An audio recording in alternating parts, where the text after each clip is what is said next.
जय माता रानी की स्वागत है दोस्तों आपका महायोग टीवी चैनल में। अगर आप अपनी जिंदगी में सफल होना चाहते हैं और एक समझदार व्यक्ति बनना चाहते हैं तो इस चैनल को प्लीज सब्सक्राइब करें, जिससे आपको भगवान से जुड़ी हुई सभी बातों का ज्ञान कराया जाएगा। तो इस वीडियो में हम बात करेंगे, इस बार मां दुर्गा हाथी पर सवार होकर पृथ्वी लोक पर पधार चुकी हैं। शास्त्रों में वर्णित है कि तथा मान्यताओं के अनुसार अगर शारदीय नवरात्रि पर यदि माता दुर्गा का आगमन उनके वाहन सिंह पर नहीं बल्कि हाथी पर होगा तो मान्यता है कि माता दुर्गा का हाथी पर सवार होकर आना बहुत ही शुभ और कल्याणकारी माना जाता है। जीवन सुखमय हो जाता है, भक्ति का भरपूर लाभ भक्त जनों को मिलता है, दिल में सुकून मिलता है, माता वैष्णो भरपूर आशीर्वाद देती हैं। दोस्तों, इस बार नवरात्रि पूरे 9 दिनों तक चलेगी, यानी 9 दिनों तक नवरात्रि का पर्व मनाया जाएगा। ना एक भी दिन कम ना एक भी दिन ज्यादा, पूरे 9 दिनों तक चलेगी। माता वैष्णो की पूजा मां शेरावाली की विशेष रूप से पूजा आराधना की जाएगी। शारदीय नवरात्रि का महापर्व इस बार 2023 में 15 अक्टूबर दिन रविवार से शुरू होकर 23 अक्टूबर दिन सोमवार को समाप्त होंगे। दोस्तों, चलिए अब जानते हैं नवरात्रि में कौन कौन सी सब्जी नहीं खाना चाहिए और कौन कौन सी सब्जी खाना चाहिए और कौन सा फल खाने से व्रत टूट जाता है। आइए जानते हैं नवरात्रि में क्या खाएं और क्या नहीं खाएं और क्या पीना चाहिए और कौन सा फल खाना विशेष और शुभकारी माना गया है। आज हम आपको विस्तार से बताएंगे, लेकिन आगे बढ़ने से पहले कमेंट बॉक्स में अपनी राशि जरूर डाल दीजिएगा। यदि हमारे पास आपकी राशि के अनुसार कोई उपाय होगा तो वह आकर हम आपके कमेंट के रिप्लाई में बता देंगे, ताकि आपको राशि के अनुसार फल प्राप्त हो। राशि के अनुसार किया गया कार्य बहुत ही शुभ माना जाता है। मैया वैष्णो रानी बहुत प्रसन्न होती है। कमेंट में लिखें, माता रानी आपका स्वागत है हमारे घर में, जय माता रानी। एक लाइक जरूर करें, वैष्णो रानी के लिए एक लाइक तो बनता है। दोस्तों, शास्त्रों के अनुसार बताए गए व्रत चाहे किसी भी प्रकार के क्यों ना हो, उनसे जुड़े पालनों का नियम करना अति आवश्यक माना जाता है, क्योंकि जो मन के मुताबिक किया जाए वह संघर्ष नहीं कहलाता। कहा जाता है कि मनोकामना को पूर्ण करने के लिए थोड़ा सा संघर्ष यानी कि तपस्या तो करनी ही पड़ती है। इसीलिए ऐसी मान्यता है कि व्रत को पूर्ण विधि विधान से किया जाना चाहिए, तब आपको व्रत का पूर्ण लाभ फल प्राप्त होता है। अति उत्तम और शीघ्र दीर्घायु वरदान प्राप्त होता है। आपकी सभी मनोकामनाएं शीघ्र मैया रानी पूर्ण करती हैं। ऐसे व्यक्ति को मरने के बाद माता रानी के चरणों में स्थान मिलता है। वह सदैव मां की सेवा करता है। ऐसा भक्त स्वर्ग लोक में जाता है। इसीलिए हर शास्त्र यही कहता है कि सच्चे दिल से अगर आपके मन में ईश्वर के प्रति श्रद्धा हो तो बिन पूजा पाठ के ही सारा फल मिल जाता है। और अगर मन में ईश्वर के प्रति शंका हो तो उस मनुष्य को कई जन्मों तक सुख नहीं मिलता, वह नरक में ही भटकता रहता है। भागवत गीता में भगवान श्री कृष्ण ने स्वयं कहा था, जो मनुष्य सच्चे हृदय से ईश्वर को पुकारता है तो उसका नाता उस शक्ति से जुड़ जाता है जिसे आपने सच्चे हृदय से पुकारा था। इसलिए भगवान भी कहते हैं कि सच्चे हृदय से ही ईश्वर को पुकारो तो वह आपकी हर मनोकामनाओं को पूर्ण करते हैं। दोस्तों, कई लोग ऐसे हैं जो भगवान के सामने घंटों पूजा पाठ करते हैं तथा रोते हैं, फिर भी भगवान उनकी कभी नहीं सुनता। दरअसल जब आप सच्चे मन से ईश्वर को पुकारते ही नहीं हैं तो भला वो आपकी पुकार कैसे सुनेंगे। दोस्तों, ये तो थी वो बातें जो भक्त और भगवान के बीच की हैं। अब हम जानते हैं नवरात्रों के दौरान क्या नहीं खाना चाहिए और क्या नहीं पीना चाहिए और कौन सा फल खाने से व्रत संपूर्ण और सफल हो जाता है। दोस्तों, हमारे चैनल को सब्सक्राइब जरूर करें और इस बेल आइकन को दबाना ना भूलें। तो आइए शुरू करते हैं। दोस्तों, चाहे मर जाना भूल कर भी नवरात्रि के दिनों में पानी पूरी कभी मत खाना, क्योंकि इस दिन कभी कभी बीच में शुक्रवार पड़ जाता है और शुक्रवार को मां संतोषी का बार कहा जाता है। माता संतोषी खट्टी चीज खाने वाले व्यक्ति से हमेशा क्रोधित रहती है, नाराज रहती है, क्योंकि नवरात्रों में माता संतोषी जागृत अवस्था में हो जाती है। माता संतोषी की शक्ति नवरात्रों में कई करोड़ गुना बढ़ जाती है। नवरात्रों में जब शुक्रवार पड़ जाए तो इमली नहीं खाना चाहिए। माता संतोषी रुष्ट हो सकती हैं, आपको दंड दे सकती हैं। नींबू नहीं खाना चाहिए। वैसे तो नवरात्रि के व्रत में नींबू खा लेना चाहिए, पर अगर शुक्रवार हो तो माता संतोषी के क्रोध से बचने के लिए नींबू नहीं खाना है। इस दिन नींबू का त्याग करना चाहिए। दोस्तों, पानी पूरी क्यों नहीं खाना चाहिए? क्योंकि उसमें लहसुन प्याज होता है और खट्टा भी होता है, जो व्रत को भंग कर सकता है, पाप लग सकता है। ध्यानपूर्वक अगर आप शुक्रवार को खट्टा नहीं खाते हैं तो माता संतोषी आपको धन धान्य से माला माल कर देती हैं, आपके घर में अपना वास बना लेती हैं। बस शुक्रवार के दिन नवरात्रों के दिनों में इस चीज का त्याग करना चाहिए, पालन करना चाहिए। नवरात्रों में लहसुन, प्याज और खट्टा, फिर चाहे आपने व्रत भी नहीं रखा है, फिर भी आपको शुक्रवार के दिन या अन्य दिनों में लहसुन प्याज नहीं खाना चाहिए। लेकिन हाँ, पानी पूरी आप खा सकते हैं, वो भी जब नवरात्रि समाप्त हो जाए। दोस्तों, नवरात्रि के दिन सेब जरूर खाना चाहिए। शास्त्रों में बताया जाता है कि भगवान के भोग में सेब आदि जरूर अर्पित किया जाता है। अगर आपका व्रत है तो आपको सेब जरूर खाना चाहिए। केला, पपीता, तरबूज और मीठे अंगूर जरूर खाना चाहिए। इन फलों से व्रतधारी को शक्ति मिलती है और व्रत संपूर्ण हो जाता है। शास्त्रों में बताया जाता है कि नवरात्रों के दिनों में सीताफल जरूर खाना चाहिए। सीताफल खाने से 20 ऐसी बीमारियां हैं जो खत्म हो जाती हैं, माना जाता है। नवरात्रों के दिनों में सीताफल का घर में प्रवेश होना बड़ा ही शुभ माना गया है। सीताफल खाने से नवरात्रि का व्रत सफल हो जाता है, क्योंकि इसमें माता सीता का आशीर्वाद मिला हुआ होता है। माना जाता है भगवान राम के वनवास के दौर में माता सीता ने यही फल खाया था। नवरात्रि के दौरान इसे जो भी खाता है उसे दुखों का सामना नहीं करना पड़ता। सीताफल आपको जरूर खाना चाहिए। माता सीता प्रसन्न होती हैं और आशीर्वाद देती हैं। दोस्तों, नवरात्रों में तेल की तली हुई हरी मिर्च खा सकते हैं, लेकिन कम मात्रा में खाना है। व्रत के दौरान ज्यादा तीखा नहीं खाना चाहिए। व्रत में तीखा खाने से व्रतधारी की जो पेट की आंतें होती हैं उसमें जख्म हो सकते हैं। क्योंकि इस दौरान हम व्रत का पालन करते हैं तो हमारे पेट में कुछ नहीं होता, इसीलिए हल्का खाना खाना सर्वोप्रिय और उत्तम माना जाता है। व्रतधारी को रसीले आलू अवश्य खाना चाहिए। इससे हमारे शरीर में ऊर्जा की भरपूर जरूरत जो होती है पूरी हो जाती है।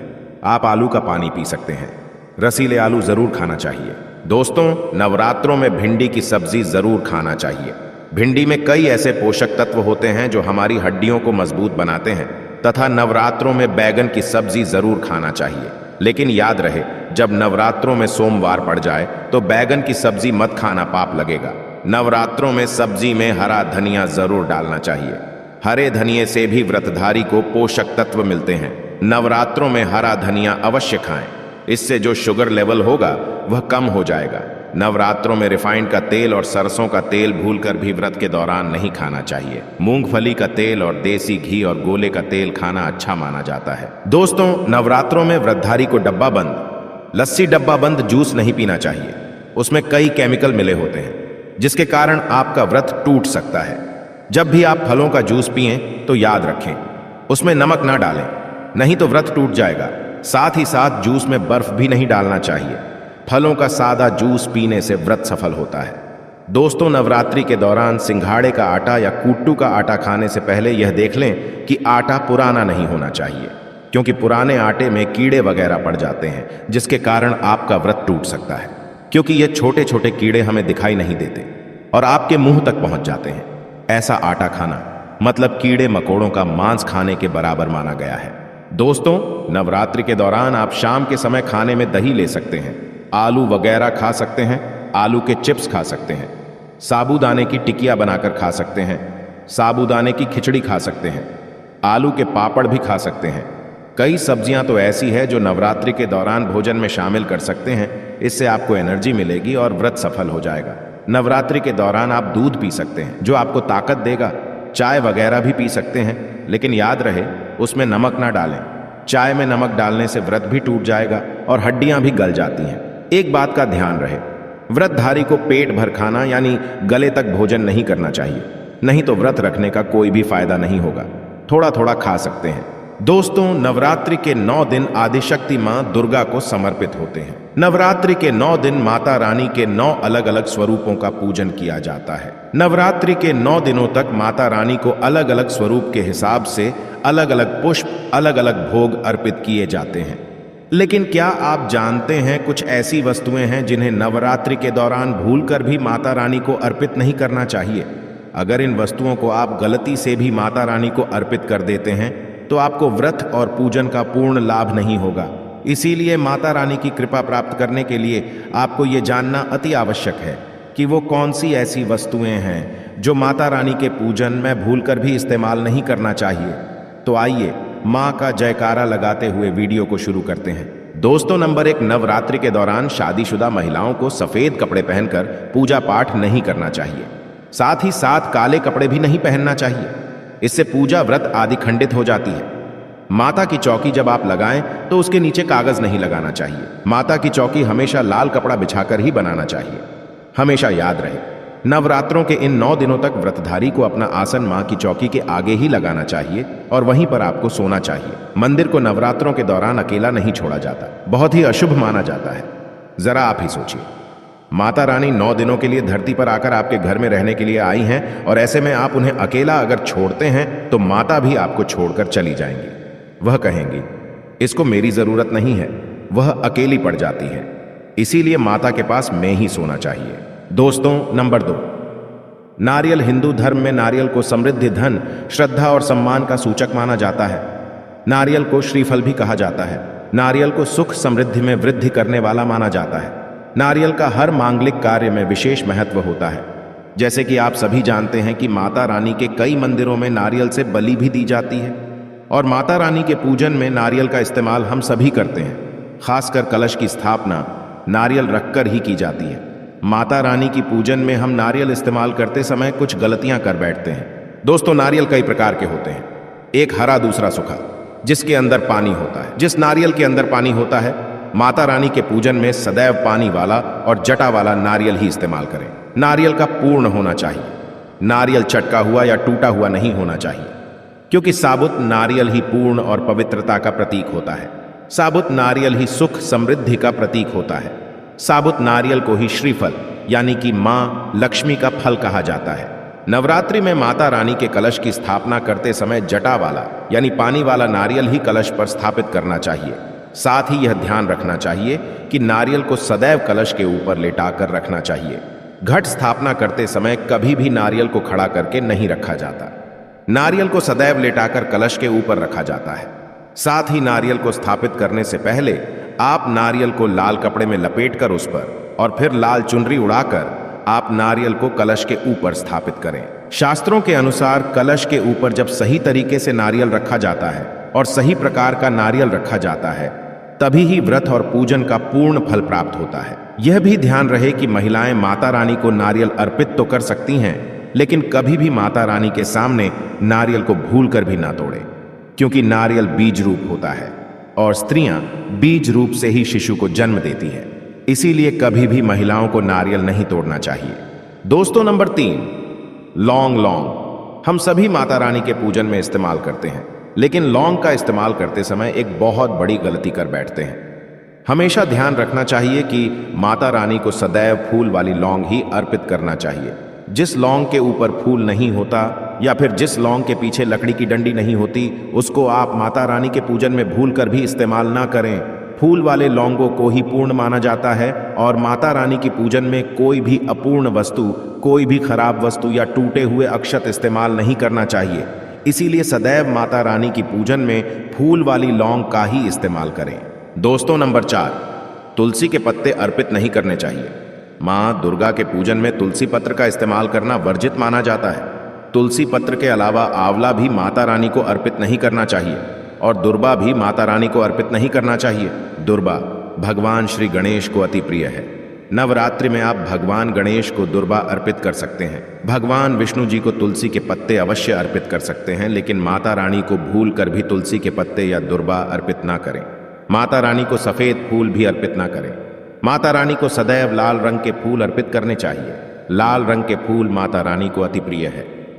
खासकर माता को गुड़हल और कमल के फूल अति प्रिय हैं। शास्त्रों में बताया जाता है कि घर में माता रानी की 2 या 3 मूर्तियां या फोटो नहीं होने चाहिए। इस बात का भी आप विशेष ध्यान रखें कि माता रानी के पूजन में कोई भी खंडित चीज इस्तेमाल ना करें, जैसे कि चटका हुआ या टूटा हुआ दीपक या फिर चटका हुआ कोई बर्तन। साथ ही ये भी ध्यान रहे कि लोहे की और प्लास्टिक के बर्तन आप माता रानी के पूजन में इस्तेमाल ना करें, क्योंकि प्लास्टिक के चाइनीज बर्तन हड्डियों के पाउडर से मिलकर बनते हैं। ऐसा ना करें। ऐसे बर्तनों को माता रानी के पूजन से सदैव दूर रखें। माता रानी को जो पुष्प अर्पित कर रहे हैं, उन्हें सूंघे नहीं, सूंघे हुए फूल या गिरे हुए फूल या फिर मुरझाए हुए फूल माता को अर्पित ना करें। दोस्तों कमेंट बॉक्स में लिखें जय माता दी। जानकारी पसंद आए तो एक लाइक तो बनता है। आपका एक लाइक हमारे लिए बहुत ही कीमती है। मैया रानी के लिए एक लाइक तो बनता ही है। अगर आपको भगवान से जुड़े बातें और जानना है तो इस चैनल को सब्सक्राइब करें। फिर आप इस चैनल पर भी जाकर देख सकते हैं, बहुत सी वीडियो हमने बनाई है और जिन पर आपको बहुत अच्छी अच्छी ज्ञान की बातें पता लग जाएंगे। तो एक बार हमारे चैनल पर भी आप जरूर देखें। और आपको अगर हमसे कुछ पूछना है तो आप हमें कमेंट करके पूछ सकते हो। मिलते हैं किसी नई वीडियो में।